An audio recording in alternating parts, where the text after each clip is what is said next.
Olá, o Trabalho Legal está no ar e nesta edição vamos mostrar. Após serem empossados no mês passado, os 32 procuradores do trabalho estão sendo preparados com aulas práticas e teóricas para desempenharem o ofício. Tragédia em Mariana. O maior desastre ambiental da história completou um ano. Após tanto tempo, ainda é difícil retomar a vida dos moradores e de trabalhadores que tiravam sustento do Rio Doce, seriamente afetado pela destruição. De acordo com a Constituição, todo e qualquer tipo de discriminação é proibido. Agora imagine sofrer preconceito no trabalho por causa de religião, faixa etária, peso ou aparência. O Trabalho Legal é o programa do Ministério Público do Trabalho em parceria com a Associação Nacional dos Procuradores do Trabalho. Os 32 novos procuradores do trabalho, aprovados no 19º concurso da carreira do MPT, já iniciaram o curso de vitaliciamento. É um período de formação com o objetivo de ambientar os recém-ingressados às áreas de atuação da instituição, o que auxiliará no desempenho das funções nas procuradorias regionais do trabalho e nas procuradorias do trabalho nos municípios. E dessa vez, a aula prática foi numa obra da construção civil. Prédios em construção na área central de Brasília. Aqui, obra em um edifício com 5 andares. Já neste outro lugar, um empreendimento de 4 pavimentos. Em ambos os casos, muita gente trabalhando. Pedreiros, mestre de obras, engenheiros e tantos outros profissionais da construção civil. Em meio a tantas ferragens, resto de concreto e muita obra, os 32 novos procuradores empossados. O que eles estão fazendo aqui? Colocando a mão na massa na primeira aula prática do curso de vitaliciamento para procuradores do trabalho. É o primeiro módulo prático, esse é bastante interessante, justamente os procuradores novos têm bastante teoria e a oportunidade de agora colocar em prática tudo que aprenderam e desde como começar uma inspeção, como se identificar numa obra ou em qualquer outra empresa a ser fiscalizada, até os procedimentos de segurança que devem ser adotados, enfim, é realmente bastante interessante. No alto, funcionários a serviços da obra. Aparentemente está tudo certo. Capacete, luvas, equipamentos de proteção individual sendo usados. Mas quem vai verificar isso de perto mesmo são os novos procuradores. A inspeção começa agora.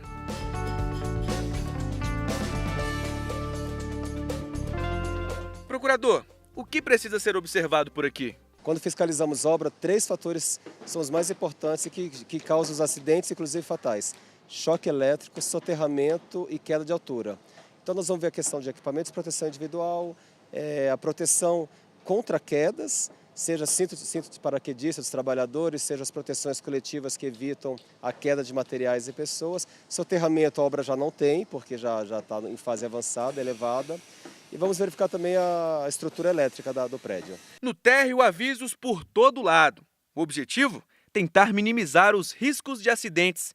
E atentos a tudo, com todos os detalhes conferidos, a vigilância continua. Alguns anotam, apontam erros e outros registram tudo que podem. Bom, nós tomamos posse faz algumas semanas e estamos vindo fazer uma inspeção prática para já ter uma noção, né, dos perigos e de como deve ser uma construção civil, para que possamos já ter a primeira prática e depois, quando formos fazendo essas primeiras inspeções nas lotações iniciais, enfim, né, já temos essa vivência, sendo uma experiência muito gratificante, assim, interessante, muito construtiva. Não, as inspeções, os testes, né, com os procuradores mais experientes, eles são muito importantes para a gente perceber como nós devemos nos portar nas inspeções, para a gente prestar atenção, olhar com um olhar crítico, né, um olhar de fiscalização mesmo às obras. Irregularidades foram encontradas. Foram 2 inspeções. Em uma dessas inspeções havia muitas irregularidades, inclusive com o procurador Dr. Irlan. Ele disse que seria o caso de interditar um equipamento ou embargar a obra em alguns aspectos. Nessa obra que nós estamos aqui, não, essa obra é um modelo mesmo para as outras. Tem certificado internacional, inclusive em relação ambiental. E com os trabalhadores também, há certos incentivos para os trabalhadores, eles têm uma preocupação muito grande com a segurança e aparentemente até o momento que nós estamos vistoriando, está tudo ok. Segundo o procurador da Bahia, Ilan Fonseca, o setor de construção civil é o que mais provoca acidentes no trabalho. Ele afirma ainda que, por conta desse risco, itens de segurança no trabalho precisam ser respeitados. A nossa inspeção hoje teve o objetivo de mostrar aos procuradores recém-possados as principais irregularidades cometidas no setor da construção civil. Então a gente tentou mostrar para eles os itens da lei que causam diretamente acidentes de trabalho. Irregularidades essas que eles não conheciam? Não conheciam, especialmente risco de queda de nível, risco de choque elétrico, risco de perfurações por causa de vergalhões expostos. Para a procuradora, o balanço da aula prática foi positivo. Com os procuradores mais experientes, a gente tem a oportunidade de verificar em loco como de fato são feitas as fiscalizações, como nós devemos nos portar, o que devemos prestar mais atenção. Estamos aprendendo muito a parte prática, porque o concurso exige muito da teoria e está sendo muito importante essa vivência, esse convívio com os procuradores mais antigos. Está sendo ótimo.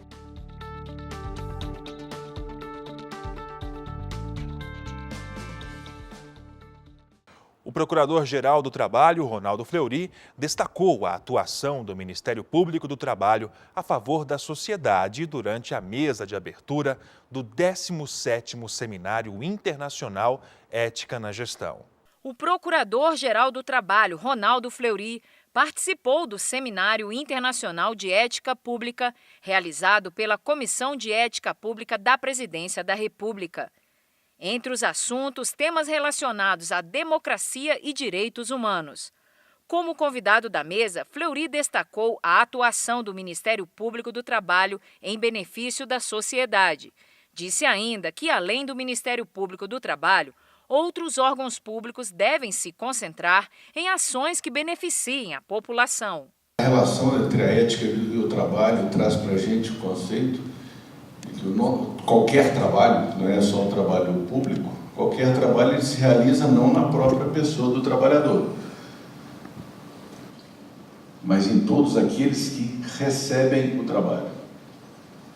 Um trabalhador que trabalha na limpeza pública, a realização do trabalho não é o ato de varrer as ruas, mas a consequência de ter as ruas, as calçadas limpas para que toda a sociedade possa do espaço público usufruir. E assim também deve ser com o servidor público. O nosso trabalho, Ministério Público, magistrados, todos aqueles envolvidos no Poder Executivo, todos aqueles envolvidos no setor público, o nosso trabalho não pode se realizar em nós mesmos. Fiz o meu dever. Não. Como o meu dever refletiu na sociedade, que é quem paga o nosso salário. A nossa realização está na sociedade. Entre uma fala e outra, o presidente da Comissão de Ética Pública, Mauro de Azevedo Menezes, agradeceu a contribuição do MPT e a parceria entre os órgãos federais. Ressaltou a importância do MPT na defesa da ética na administração pública e no combate à corrupção.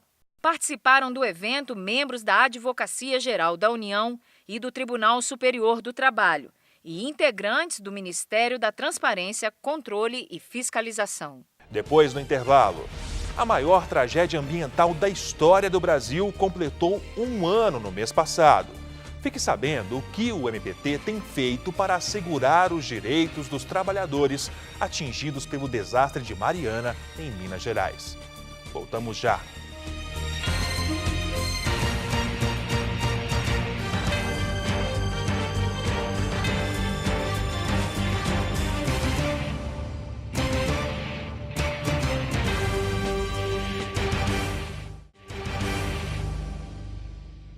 Os impactos sociais e ecológicos do rompimento da barragem de Fundão, em Mariana, Minas Gerais, afetam ainda hoje milhares de pessoas da região. E o Ministério Público do Trabalho vem agindo para garantir os direitos dos trabalhadores atingidos pela tragédia. O rompimento da barragem de Fundão com rejeitos da mineradora Samarco, empresa controlada pela Vale e pela britânica BHP Billiton, completou 1 ano no mês passado. O acidente provocou uma enxurrada de lama que devastou praticamente todas as casas do distrito de Bento Rodrigues, em Mariana, na região central de Minas Gerais. E também chegou ao Rio Doce, na bacia hidrográfica que abrange 230 municípios de Minas Gerais e Espírito Santo. O episódio, considerado a maior catástrofe ambiental da história do Brasil, foi responsável pelo lançamento de 34 milhões de metros cúbicos de lama no meio ambiente, resultantes da produção de minério de ferro. 663 quilômetros de rios e córregos foram atingidos, 1.469 hectares de vegetação comprometidos. 207 de 251 edificações acabaram soterradas apenas no distrito de Bento Rodrigues. 19 pessoas morreram e muitos ficaram sem trabalho. Segundo o IBAMA, mais de 11 mil pessoas foram prejudicadas de alguma forma. Por isso que, na época, uma força-tarefa do MPT foi montada para conduzir as investigações sobre o caso. Um termo de ajustamento de conduta foi assinado para assegurar a proteção preliminar dos empregados da Samarco até quando as condições ambientais do Rio Doce fossem reestabelecidas. E as demissões feitas depois do prazo de duração do TAC deverão ser negociadas com sindicatos. De acordo com o artigo 19 da Lei 8.213 de 1991, acidente do trabalho é o que ocorre pelo exercício do trabalho a serviço de empresa, provocando lesão corporal ou perturbação funcional que cause a morte ou a perda ou a redução, permanente ou temporária, da capacidade para o trabalho. É por isso que o MPT tem tomado todos os cuidados necessários para garantir o cumprimento das leis de trabalho desde que o acidente aconteceu. Desde o início foi constituído um grupo de trabalho no sentido de acompanhar as repercussões trabalhistas desse grave acidente. E em conjunto com o Ministério Público Federal e o Ministério Público Estadual, tanto de Minas quanto do Espírito Santo, nós fizemos um termo de compromisso preliminar que assegurou renda mínima para ribeirinhos, areeiros, pequenos agricultores, pescadores da região de todo o Vale do Rio Doce, entre Minas e Espírito Santo. Também asseguramos garantia de emprego para todos os trabalhadores da Samarco até um determinado tempo. E após esse período de estabilidade do emprego, tanto para terceiros quanto para empregados próprios, a própria Samarco fez um acordo coletivo para suspensão coletiva dos contratos. Em novembro de 2015, quando a barragem se rompeu, a Samarco tinha cerca de 3 mil empregados. Eles tiveram férias coletivas e suspensão dos contratos remunerados. Aí, em junho, a mineradora anunciou o PDV, Programa de Demissão Voluntária, com a intenção de reduzir o quadro em pelo menos 1.200 funcionários.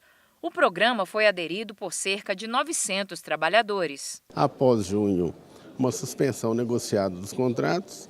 Depois daquela data, até setembro, uma licença remunerada. Isso ela respeitou.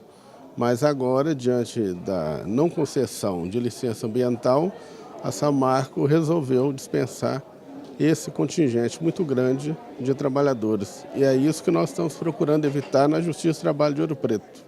Aí o Ministério Público de Minas Gerais, em conjunto com o Ministério Público do Trabalho, entrou com ação civil pública para que mais de 900 trabalhadores que aderiram ao programa de demissão voluntária da Samarco sejam readmitidos. Segundo os procuradores e promotores, o PDV adotado pela mineradora foi feito de forma irregular.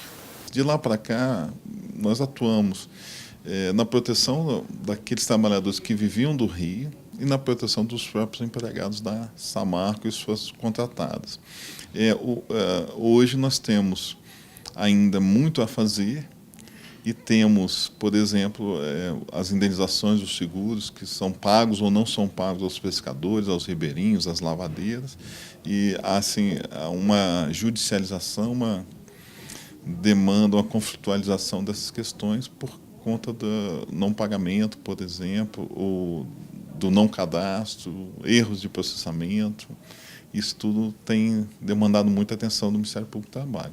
O MPT deixa claro que está atuando em prol dos trabalhadores. A primeira visão do Ministério Público do Trabalho é fazer valer o direito, né? Restaurar o direito, a concretizar a justiça. E aí, num segundo pedido, digamos assim, vem realmente a punibilidade, ou seja, por meio de fixação de multas, pelo descumprimento dessas obrigações, que são as principais, que são as necessárias, muitas vezes urgentes, e também pagamento de indenização, se for o caso. E não para por aí. A vigilância tem que ser constante e a atuação permanente. O Ministério Público do Trabalho no Estado do Espírito Santo atua em conjunto com o Ministério Público Federal e o Ministério Público do Estado do Espírito Santo. Então, todas as três instituições atuaram em sintonia em todas as questões ambientais do trabalho, de consumo, de regramento, de indenização, de gastos públicos, todas as instituições se dedicaram ao tema em integralidade.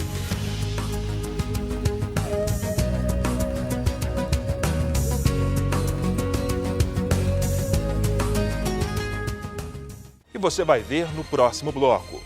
Discriminação no trabalho, uma violação dos direitos humanos, acarreta desperdício de talentos e prejudica a produtividade e o crescimento econômico.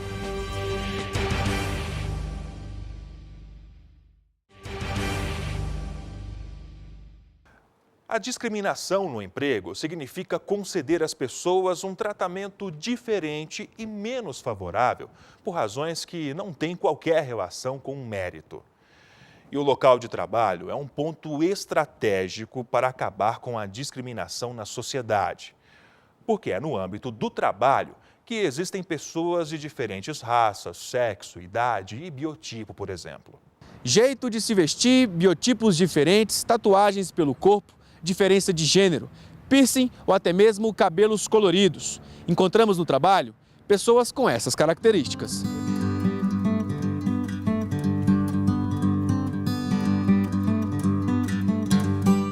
Por não se encaixarem no padrão ditado pela sociedade, alguns sofrem discriminação no trabalho por conta da aparência. Mas antes da gente começar essa matéria, é necessário entender o que significa discriminação no trabalho. Segundo a Organização Internacional do Trabalho, discriminação inclui toda distinção, exclusão ou preferência, com base em raça, cor, sexo, religião, opinião política, nacionalidade ou origem social, que tem o efeito de anular ou reduzir a igualdade de oportunidade, ou de tratamento em emprego ou ocupação, ou seja, conceder às pessoas um tratamento diferente e menos favorável por razões que não têm qualquer relação com o emprego. É importante destacar que a Constituição proíbe qualquer discriminação em relação à contratação, em relação a sexo, idade, estado civil, etc. Qualquer prática que diferencie um trabalhador de outro já caracteriza essa prática proibida. De acordo com o artigo 7º, inciso 30, a Constituição Federal proíbe a diferença de salários, de exercício de funções e de critérios de admissão. Algumas empresas adotam determinados padrões, como uniformes, para cabelo preso ou solto, etc. Esse tipo de procedimento, ele é legal e não tem problema nenhum. O que nós teríamos como discriminação seria o patrão que arbitrariamente obrigue por exemplo, um funcionário que tenha cabelos crespos ou algo do tipo, a alisar esse cabelo. Esse tipo de conduta, aí sim, ela é considerada proibida. Mesmo com tantos crimes relacionados à discriminação no trabalho, ainda tem empregadores que insistem em ir contra as leis. Esta mulher, que não quis gravar a entrevista, mas aceitou conversar com a gente, foi vítima de discriminação na empresa que trabalhava, em Brasília. Por morar na cidade estrutural, cidade satélite da capital federal, a mulher sofria com brincadeiras de mau gosto e piadas sobre a classe social que se encontrava. Ela nos contou ainda que chegavam a chamá-la de pé sujo, já que a região onde ela mora não tem asfalto. A vítima sofria também discriminação por nascer no Maranhão e ter o sotaque do local. Segundo ela, até jogar urina na camisa como forma de desrespeito. A mulher pediu demissão. Sobre o crime, a delegada Gláucia Cristina da Silva afirma. É crime, né? Nós temos a pessoa é discriminada por quê? A condição física dela, por ser uma pessoa com deficiência, por ser idosa, ou uma pessoa que tem determinada religião, que o colega já não concorda, né? Então a gente está muito no nível da intolerância, né? A discriminação também tem a ver com a intolerância das pessoas. Um não tolera a diferença do outro. E Gláucia ainda destacou. À medida que eu por exemplo, deixo de dar emprego a uma pessoa, deixo de selecioná-la em virtude da cor da pele, eu estou praticando um crime de racismo, que é uma discriminação. Também em virtude da pessoa idosa, deixo de deixar que ela exerça algum direito, ou a pessoa com deficiência, eu estou discriminando.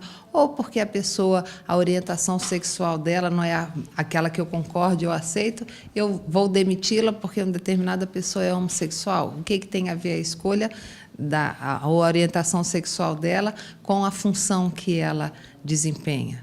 Então, qualquer coisa que eu impeça que alguém faça, de uma certa forma, eu tiro ela da mesma condição do que a outra, eu estou discriminando. Se é assim, o MPT está de olho em situações desse tipo. Em Patos de Minas, o Ministério Público do Trabalho atuou no caso de um porteiro discriminado por aparência. Na ocasião, o trabalhador teria sido demitido de função terceirizada que exercia na Universidade Federal de Uberlândia por ter cavanhaque. A dispensa teria ocorrido após a chefia exigir que o trabalhador retirasse a barba como condição de permanecer no emprego. O rapaz trabalhava na biblioteca da instituição.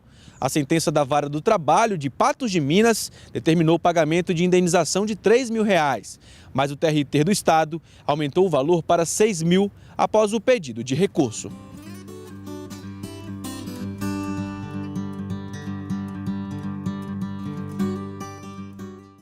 Participe do programa Trabalho Legal. Envie uma sugestão de reportagem. O nosso contato é trabalholegal.pautas@gmail.com. As informações sobre o Ministério Público do Trabalho não param por aqui. Acesse o nosso portal www.mpt.mp.br e também o Facebook ou o canal no YouTube. Esta edição fica por aqui. Nos encontramos no programa da semana que vem.